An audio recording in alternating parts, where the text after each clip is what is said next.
Set हो गया। तो यदि हमारा डिमांड बढ़ गया है और सप्लाई कम हो गया है तो इसका मतलब क्या हो गया, प्राइस आपका बढ़ गया। तो इसका जो परचेजिंग पावर था, क्रय शक्ति था, वो क्या हो गया, कमी हो गया। तो मुद्रास्फीति, लागत बढ़ गया, ठीक है, तो उत्पादन कम हुआ।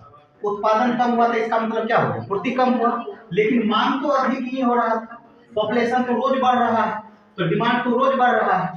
अब यहाँ क्या हो गया, एक्चुअल में इसका मूल्य क्या हो गया, बढ़ गया। तो फिर ला करके फाइनली क्या हो गया, मुद्रा का क्रय शक्ति में कमी आ गया, मुद्रास्फीति हो गया। अब इसको और आसान भाषा में समझ लो, चार चीज एक साथ। यदि मुद्रास्फीति आ गया तो आप लोग क्या करेंगे, तो ऐसे लिखिए, सुनना, मुद्रा की मांग यदि होता है तो हम क्या करेंगे, वस्तु और सेवा का पूर्ति करेंगे ना बाबू। वस्तु और सेवा का क्या कर दिए, पूर्ति कर दिए, तो बराबर हो गया, ठीक है। अब मुद्रा की पूर्ति, वस्तु सेवा की मांग हो जाएगा, तो यहाँ हो जाएगा मांग हो जाएगा, वस्तु और सेवा का मांग हो जाएगा। तो पूर्ति मांग हो गया, मतलब हर जगह खेला देख रहे हो ना।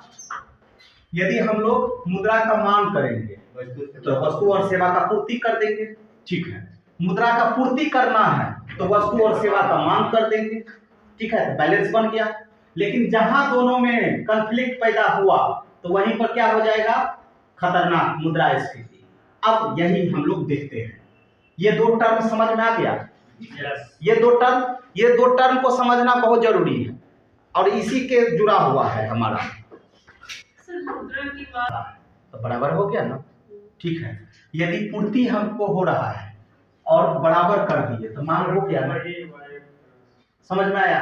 तो डिमांड एंड सप्लाई, तो दो ही कंडीशन पे होगा, मुद्रा की मांग और मुद्रा की पूर्ति। तो मुद्रा की मांग में वस्तु और सेवा का पूर्ति कर देंगे और वस्तु और सेवा का मांग कर देंगे, ठीक है ना। अब इसी दोनों टर्म को हम लोग लिखते हैं चार्ट में, ये समझिए। यहां हम लिखते हैं मुद्रा की मांग, छोटा लिखेंगे। यदि बोलो बाबू मुद्रा की मांग यदि लिखेंगे तो किस में हम लोग ब्रैकेट में लिख दे, वस्तु और सेवा का पूर्ति में, वस्तु और सेवा का पूर्ति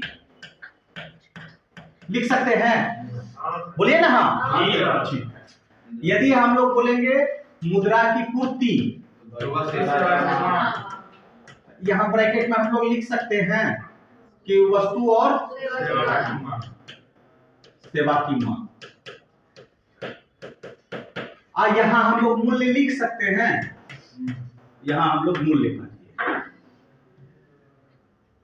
ठीक। मांग 100 हो रहा है, कितना हो रहा है, 100 हो रहा है, और मुद्रा का पूर्ति भी 100 में हो रहा है, तो मूल्य कितना हुआ, 1, ठीक है। 400 हो रहा है, कितना हो रहा है, 400 हो रहा है, ठीक है। तब इसका वैल्यू क्या निकल गया, 4 रुपये।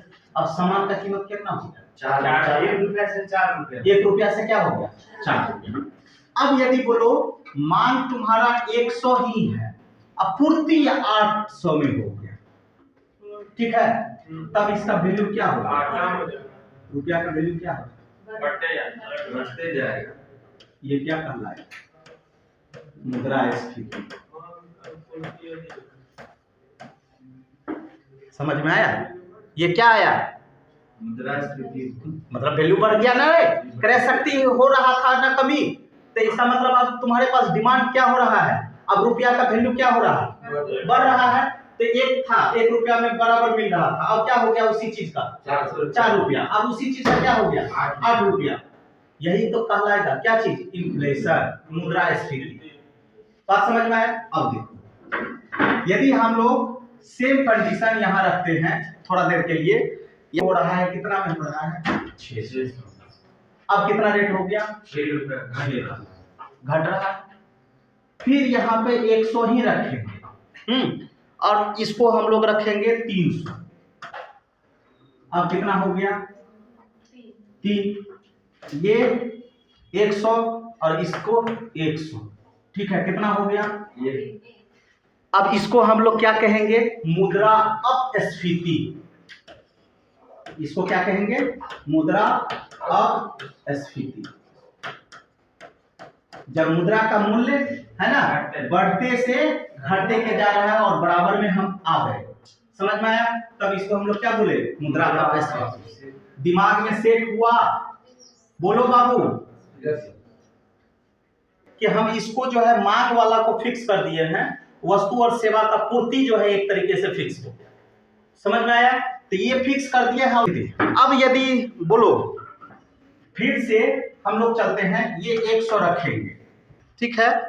अब यहाँ पे इसका हम रखे पूर्ति जो हो रहा है ना 60 में हो रहा है, तो पॉइंट कितना आ गया? 60। अब मूल्य क्या हो गया? पैसा घट गया, ठीक है। ये 30, ठीक है,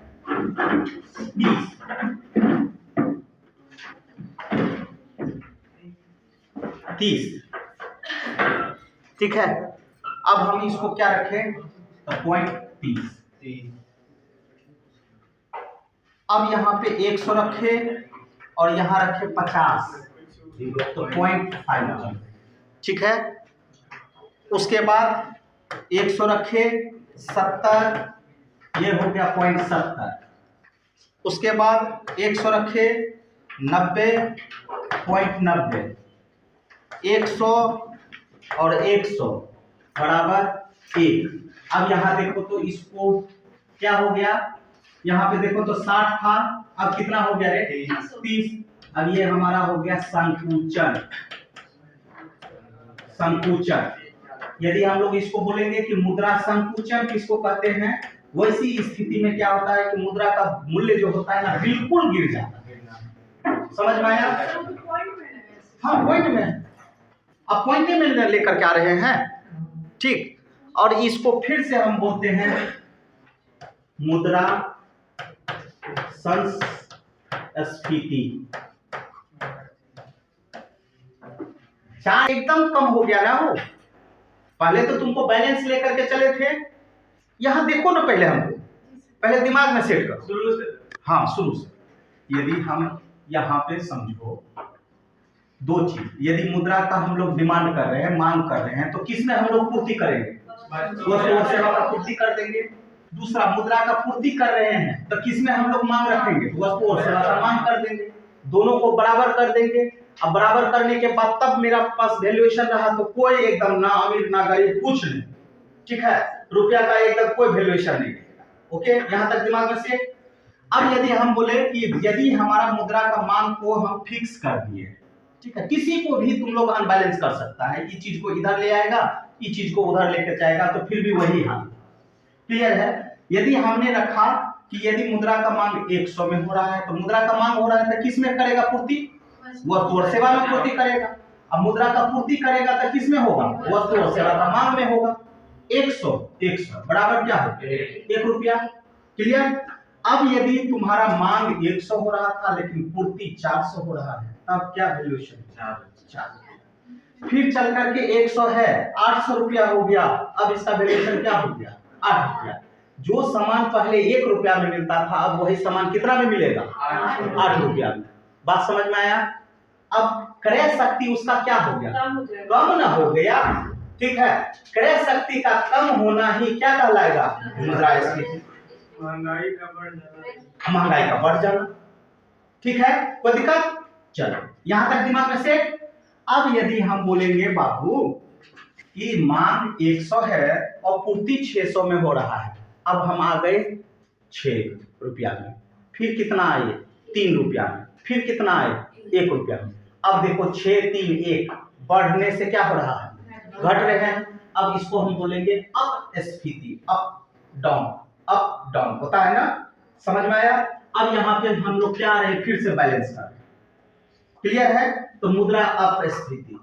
फिर विकट स्थिति आ जाता है तब जब यहाँ पे था हमारे पास कि मांग तो था लेकिन पूर्ति बहुत ही कम हो रहा, ठीक है ना। वस्तु और सेवा का मांग ज्यादा हो रहा था या पूर्ति के रूप में, तब उस स्थिति में इसका रेट क्या हो गया 0.60 पैसा। ठीक है, इसको हम लोग बोलेंगे नेरो, संकुचन, बहुत ही रुपया संकुचित हो जाएगा। क्लियर? तीसरा क्लियर हो गया। चौथा लास्ट, फिर से हम लोग बैलेंस करेंगे। यहां सब जगह हमारे पास ना क्या होगा कि घाटा होगा, यदि सरकार को घाटा होगा या तो हमको घाटा होगा। देखेंगे कि किसको बेनिफिट होगा, मुद्रास्फीति में किसको बेनिफिट होगा और किसको लॉस होगा। क्लियर? और फाइनली रूप से हमको मार्केट को फिर से बैलेंस बनाना है, तो 50, 70 पैसा, 90 पैसा एक बाइक तो नहीं कर सकते हैं ना, तो क्रमबद्ध रूप से लाइव फिर से मुद्रास्फीति के ही रूप में आया। इसको हम बोले संस्फीति, रिवर्सिंग। ठीक है, रिवर्स इन्फ्लेशन। बात समझ में आया? कोई दिक्कत? ये 4 टर्मिनोलॉजी था। अब मुद्रा संस्फीति में होगा कि पुनः मुद्रा का वैल्यूएशन जो होगा, क्रय शक्ति क्षमता को फिर से हम लोग जीरो लाने का प्रयास करेंगे। ठीक है, उसे हम लोग क्या बोलेंगे? मुद्रा संस्फीति। हाँ, फिर हो सकता है ऐसा स्थिति में। ठीक है, अब कभी कभी हम बताएंगे तुमको आगे चल करके, जब इसका कारण चलेंगे तो मुद्रास्फीति सरकार का भी कभी कभी तेज हो जाता है। मान लो कि हमारे यहाँ पाकिस्तान अटैक कर दिया, ठीक है, पाकिस्तान अटैक कर दिया और आपको खाने का जरूरत है, आप भी खाएंगे, उधर आर्मी भी खाएगा। तो क्या कर रहा है, मान लो कि गेहूं हमको लेना है, गेहूं से ब्रेड बनाना है, तो वो ज्यादा ब्रेड क्या करता है, सरकार खरीद लेता है, क्योंकि लगातार लंबा दिन तक तो लड़ाई चलेगा, तो खर्चा पहले उसको देगा कि तुमको देगा? पहले उसको देगा। तुम भले जाओ कहीं, तुम्हारा देश बचेगा तो तुम ठीक से फिर से क्या हो जाएगा, बैलेंस बन जाएगा। तो सरकार कभी कभी जानबूझ करके इन्फ्लेशन ऐसा पैदा हो जाता है। ठीक है ना, वो हम बताएंगे कब, कहां, कैसे। क्लियर? पहले तो ये 4 चीज को दिमाग में सेट करो। मुद्रास्फीति क्या हो गया, जब मुद्रा का मूल्य स्तर क्या होता है, बढ़ जाता है। ठीक है, क्रय शक्ति क्या होता है, कम हो जाता है। क्लियर है? यदि हम बोलेंगे मुद्रा अपस्फीति, जब क्रय शक्ति को हम पुनः बराबर में लाने का प्रयास करते हैं, तब हम उसके क्या कहते हैं, मुद्रा। ठीक है, संकुचित में क्या होता है कि मुद्रा का वैल्यूएशन जो होता है बहुत ही कम हो जाता है, संकुचन हो गया। अब पुनः हम लोग क्या करते हैं, मुद्रा को जो है बराबर लाने का काम करते हैं, तो उसको हम लोग क्या कहते हैं, संस्फीति। में भी हम लोग वही बात बोले, डिमांड मेरा क्या हो गया, इंक्रीज, मांग बढ़ गया है, पूर्ति मेरा कम हो गया है। इसका मतलब क्या हो गया, कीमत बढ़ गया। इसका मतलब क्या हो गया, मनी का क्रय शक्ति क्या हो गया, कम हो गया, मुद्रास्फीति। ठीक है, बात समझ में आया? दूसरा हम बोले थे, या तो उसका कॉस्टिंग पावर, लागत बढ़ गया, उत्पादन कम हो गया, इसका मतलब पूर्ति कम, लेकिन डिमांड तो अधिक ही हो रहा है। डिमांड अधिक हो रहा है तो इसका मतलब क्या हो गया, मूल्य अधिक हो गया। मूल्य अधिक हो गया तो इसका मतलब है, पहले तुम जो सोचता था आज 100 रुपया किलो में, तो 1 केजी, 1 पाव लाता था, है ना, 1 पाव खरीदता था। पनीर जाओ 100 ग्राम दीजिएगा पनीर, पीयूष जैसा लड़का होता था, देखिए 1 फक्का भी दे दीजिए। ठीक है, तो क्या होता है, क्लियर है? तो इतना दिमाग में सेट है। अब इसका हम लोग कॉजेज देखेंगे, अब इसका हम लोग कॉजेज देखेंगे, मुद्रास्फीति का कारण। ये दिमाग में सेट हो गया ना बाबू? इसको डिजाइन प्रकार हो गया ना, नहीं मुद्रास्फीति का ये प्रकार नहीं है। मुद्रास्फीति को, मुद्रास्फीति के 4 संस्करण, कैसे कैसे क्या करना, मुद्रास्फीति का 4 संस्करण। एक में होता है कि मुद्रा का मूल्य बहुत ज्यादा बढ़ जाना, एक में होता है कि थोड़ा कम होना, एक में होता है कि मुद्रा का मूल्य जो है बिल्कुल कम हो जाना। और फिर से हमको क्या होता है कि बैलेंस करने के लिए हमको क्या करना पड़ता है, संस्फीति।